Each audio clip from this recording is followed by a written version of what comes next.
Hello guys, how's it going? My name is Darren, and in today's video I'll be teaching you guys how to play Subtlety Rogue for 6.2 for PvP. I'll be going from stats to gearing to talents to glyphs, the rotation for PvP, although there's no real rotation for PvP, as well as Warlords of Draenor perks and some of the things you can do in order to get yourself playing Subtlety. So hopefully you guys enjoy this video, hopefully this guide helps you out. Let's get on to it. First thing I want to discuss is the stat priority for Subtlety, and the stat priority goes as such: Mastery as the primary. Afterwards is Versatility equals to Crit, either one of those is fine, and then afterwards Multi-Strike equals to Haste. The reason Multi-Strike and Crit are not higher valued is because they're reduced in PvP by 50%, therefore you want to stack Mastery, as it's probably the best stat for us for consistent damage as well as burst. Real quick about gearing, what I like to do for trinkets is run two unused trinkets, one for agility, one for mastery. As well, I'll have a trinket for my burst in the opener and one I'll have for burst later down the line, so I can get my burst out more often and be a lot more flexible when it comes to dealing out damage. Another thing people have done in 6.1 is foregone the 4-piece bonus completely and have gone to Ashran in order to force some versatility gear for Subtlety. Subtlety's 4-piece bonus of extra versatility kinda sucks because it's really hard to land up within your burst, so it really has only defensive usefulness for it, and even then it doesn't give enough versatility to give yourself that much of defensiveness, only 4% damage reduction.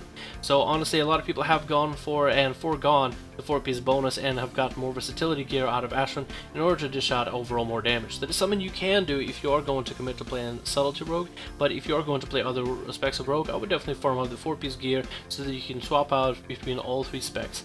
These are the overall talents that I run for Subtlety. I like Shadow Step over Burst of Speed, but either one works. You can go Internal Bleeding if you want for consistent damage, but honestly Prayer in the Weak allows you for more burst whenever you do heavy coolies up.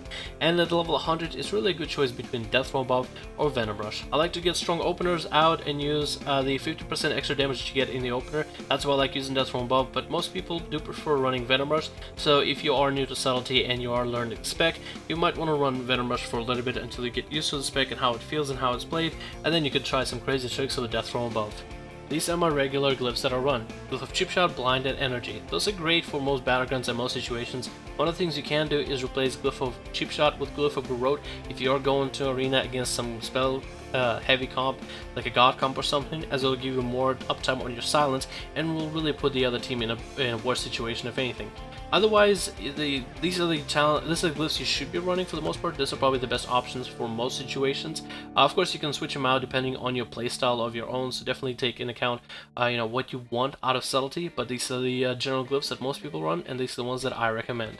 Now rotation, which there's not really one for PvP, is very simple, and you can find most of it in your spellbook. One of the things you want to do is maintain Slice and Dice at all times and Rupture on the target you're trying to kill.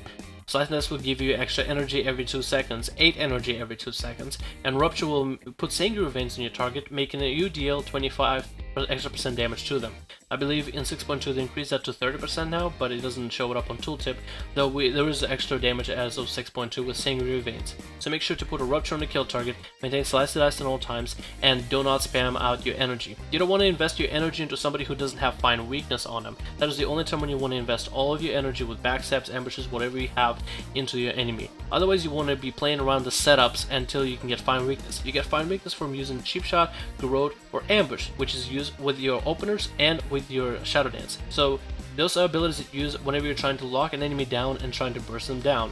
And also, while you are saving up energy pooling, you'll also have Honor Among Thieves, generating column points every time you or anybody in your party crits. Allow those to tick and always maintain full energy bar in order to play effectively as Subtlety Rogue. That is the easy rotation and priority. That's not the burst rotation, but keep up Slice and Dice, Rupture the target you're going to kill, line up stuns, and if you are going for damage, get Find Weakness out on them first, and then sink your damage into them. Try to keep your energy up and try to let your Honor Among Thieves tick on the enemy and generate free column points. Another thing you can do is use Fan of Knives in order to generate more column points if you are in an AoE situation.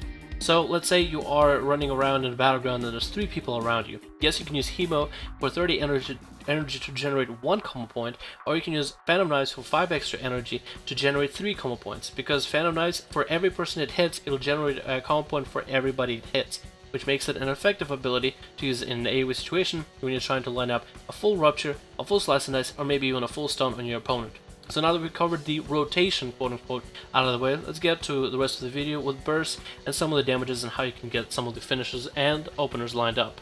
Now for openers, a lot of people look up guides on how to get a lot of openers out for subtlety, and I do have a guide video which I'll have in the description below.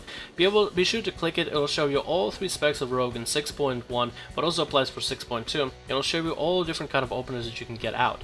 One of the more prime openers I like to do for subtlety is with Death from Above. I macro Death from Above and a trinket use, either use 13 or use 14, and we'll use either of the trinkets available, and I'll use Death from Above early on.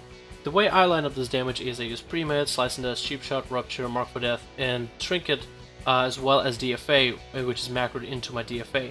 So this way I'm utilizing the full potential of Subtlety, Opener, Burst, and trying to dish out as much damage onto my opponent as possible. This also will get Find Weakness, Angry Veins, and Prey on the Weak lined up onto my opponent, making me allowed to deal as much damage as possible in the opener, plus with the Trinket used for extra versatility, which equals out for more damage. Slamming down with the Death from Above, which creates for 2-part finisher, first an AoE portion, then an empowered type of an Eviscerate from the above.